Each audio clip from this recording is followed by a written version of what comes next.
Olá, tudo bem? Vamos lá para mais uma videoaula sobre acidente e doença do trabalho?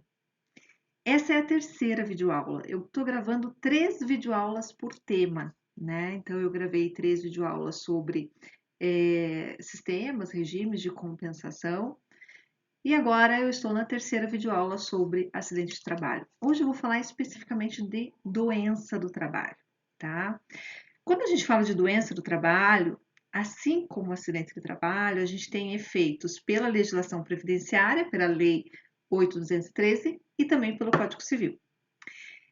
E na lei previdenciária, nós temos, além da doença do trabalho, a doença profissional. Então, a gente não pode confundir os dois, tá? A doença profissional são algumas que nós temos. Elas estão tabeladas, nós temos uma previsão dela tabelada, né? Aquelas doenças, elas estão lá porque elas decorrem exatamente daquela profissão. Então, por exemplo, se a pessoa trabalha com amianto, né? Ela pode desenvolver uma doença, né? E há grandes chances que ela desenvolva uma doença X. Então, nós temos lá comorbidades que estão relacionadas a determinadas doenças, tá? Aliás, nós temos lá algumas comorbidades que estão relacionadas a algumas profissões. Então, elas têm essa correlação direta. É diferente do nexo técnico epidemiológico. O nexo técnico epidemiológico, gente, ele é um percentual. Então, com base num quantitativo de pessoas que adoeceram, há uma grande chance de estar relacionada ao trabalho, aquela doença, porque nós temos lá um índice muito alto. Mas nem sempre esse índice ele é satisfatório, né? A gente tem, por exemplo, um alto índice de câncer de próstata do bancário, e não necessariamente a profissão pode estar correlacionada a esse alto índice daquela comorbidade. Então, uma coisa é a doença profissional, que nós temos sim um nexo direto, tá? Outra coisa são outras possíveis doenças que podem ou não ter o nexo com o trabalho, com aquela atividade. Quando a gente tem o nexo lá já declarado, que são doenças que estão lá tabelados, são as doenças profissionais. Quando a gente tem que comprovar que aquela doença ela está relacionada ao trabalho, são as doenças do trabalho. São duas situações distintas, ok? Na doença do trabalho, então, aqui o que pesa, o que é o requisito mais difícil da gente ter aí a comprovação, que é onde a gente vai se debruçar mais na prova, né? Então, qualquer uma das partes ali vai trabalhar, aliás, ambas as partes terão que trabalhar muito bem a prova, diz respeito ao nexo causal. O nexo causal, ele é sim o grande elemento de doença do trabalho. Tá? E aí nós temos múltiplas perícias, né? A gente tem perícia do local do trabalho, perícia ergonômica, perícia médica, né? Para verificar quais são as sequelas, né? Qual é a extensão do dano, se aquela sequela ela tem possibilidade de se extinguir ou de amenizar e da pessoa ter total capacidade novamente, né? Então, nós temos várias perícias, várias possibilidades de perícias aí envolvidas, todas elas extremamente importantes, tá? Essa perícia, ela é importante tanto para a configuração da doença do trabalho para fins da legislação previdenciária, que é a Lei 8.213, e que daí confere a estabilidade de 12 meses, como também lá para a responsabilidade civil, né? Porque um dos elementos que a gente tem lá para a configuração da responsabilidade civil, que a gente viu até na aula passada, né? Que a gente tem lá o ato ilícito, o nexo causal, o dano e a culpa. Lá no acidente de trabalho, o elemento mais trabalhado, mais que a prova, se debruça-se mais, diz respeito à culpa. Na doença do trabalho, o elemento que é o grande X da questão, que é aquele que se trabalha mais, é o nexo causal. Então, o nexo causal é o elemento que requer muito dos advogados, né? E, e é um elemento que requer, às vezes até é essencial, que se contrate um auxiliar técnico para esmiuçar a perícia, para fazer as perguntas técnicas, né, corretas, ou então o advogado ele vai ter que estudar muito aquela doença, ele vai ter que estudar todas as possibilidades e não deixar os questionamentos sem resposta. Tanto o advogado da parte autora como o advogado da parte ré. É muito importante que insista-se para que o perito responda todas as perguntas, sob pena de nulidade. E daí requerer nulidade desde o início para, eventualmente, né, conseguir até num grau recursal a nulidade daquela perícia por não ter o perito prestado adequadamente, né, todas as respostas e a tarefa para a qual ele foi contratado, né, porque a perícia é relevantíssima. E também é importante que o advogado ele preste atenção para que não tenha uma perícia inconclusiva, para que a perícia não seja condicional. Ah, mas se fica comprovado que a atividade era assim, não. Então, peraí, vamos lá. Sendo a atividade era assim, vamos fazer uma perícia do local para pedir uma perícia complementar médica, então. Não deixe nada assim no ar, porque aí cabem todas as possíveis interpretações, cabe prova para todos os lados, e há uma tendência aí porque o ônus da prova, quanto ao nexo causal, é do reclamante, né? E aí uma perícia mal apreciada, mal elaborada, mal explorada, faz com que, né, leve a pior, digamos assim, ou não leve nada, a parte que tinha o encargo probatório, a parte que tinha o ônus. Né? Então, é bem importante se debruçar na perícia técnica. Bom, então, de um lado, para a configuração da Lei 8.213, eu tenho, como a gente sabe, que comprovar o nexo causal e, além disso, a incapacidade.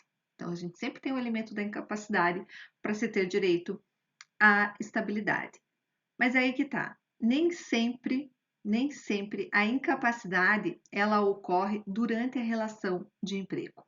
Né? Então, pode ser que durante a relação de emprego ele tenha tido poucos atestados médicos ou atestados com curtos períodos de tempo, de 5 dias, de 3 dias, né? Pouquíssimos atestados realmente, ou às vezes nenhum atestado, porque os sintomas incapacitantes eles apareceram mesmo depois de extinta a relação de trabalho. Aí que apareceram os sintomas incapacitantes, em que ele realmente precisou ficar acamado, ou que ele verificou que ele não estava mais conseguindo fazer alguns movimentos, ou que a dor lhe impedia, inclusive, de exercer muitas de suas atividades. E aí sim, verificando que essa incapacidade, ela adveio depois, né, do vínculo empregatício, então daí eu não necessito ter a prova de mais de 15 dias de afastamento durante a relação de trabalho. Essa situação toda, ela já está bem definida e bem consolidada na jurisprudência. A gente tem a súmula 378 do TST, que traz a situação. Ou eu tenho atestado de pelo mais de 15 dias, né, durante a relação de trabalho, ou se tratando de uma doença, né, que adveio depois, né, que o nexo causal, ele só veio se dar conta depois de extinta a relação de trabalho, e os sintomas incapacitantes só vieram depois, então não há necessidade desse afastamento de 15 dias, mas há a necessidade que se tenha a comprovação da incapacidade. Esta incapacidade, ela é aferível via perícia. Esta incapacidade aferível via perícia, ela pode ser total ou parcial. Então, pode ser que a pessoa tenha ficado totalmente impossibilitada de fazer qualquer coisa, ou pode ser parcial, quando é reduzida a sua capacidade de trabalho, a sua capacidade profissional.